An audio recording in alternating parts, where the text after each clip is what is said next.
നല്ല വാർദ്ധക്യ പ്രായത്തിലിരിക്കുകയാണ്.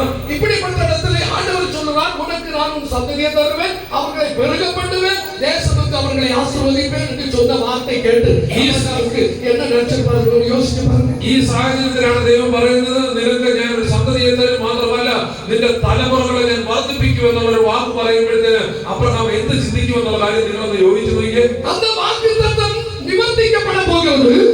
ആ വാഗ്ദത്തം നിവർത്തിക്കപ്പെട്ടപ്പോൾ, അത് നിവർത്തിക്കപ്പെട്ട വേളയിലെ, ആ നിവർത്തിക്കപ്പെട്ട സമയത്ത് അബ്രഹാം ഉയരോടെ ഇല്ല. അബ്രഹാം ജീവനോടില്ല. ഹല്ലേലൂയ. ഹല്ലേലൂയ. சொன்ன வாக்குத்தத்தம் நிறைவேற்றி. ആ ദൈവത്തിന്റെ വാഗ്ദത്തം നിറവേറി.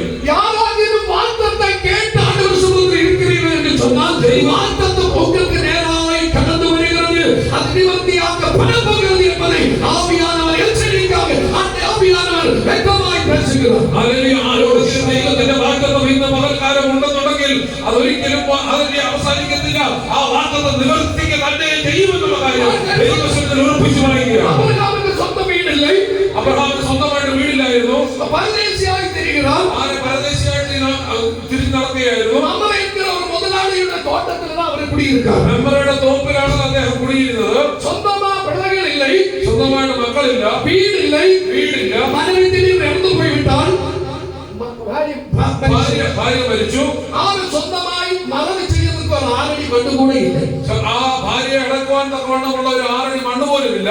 ഇപ്പോഴപ്പെട്ടവരെ വാഗ്ദത്തം വരുகிறது, ഞാൻ ഉന്നെ പെരുക பண்ணுவேன்.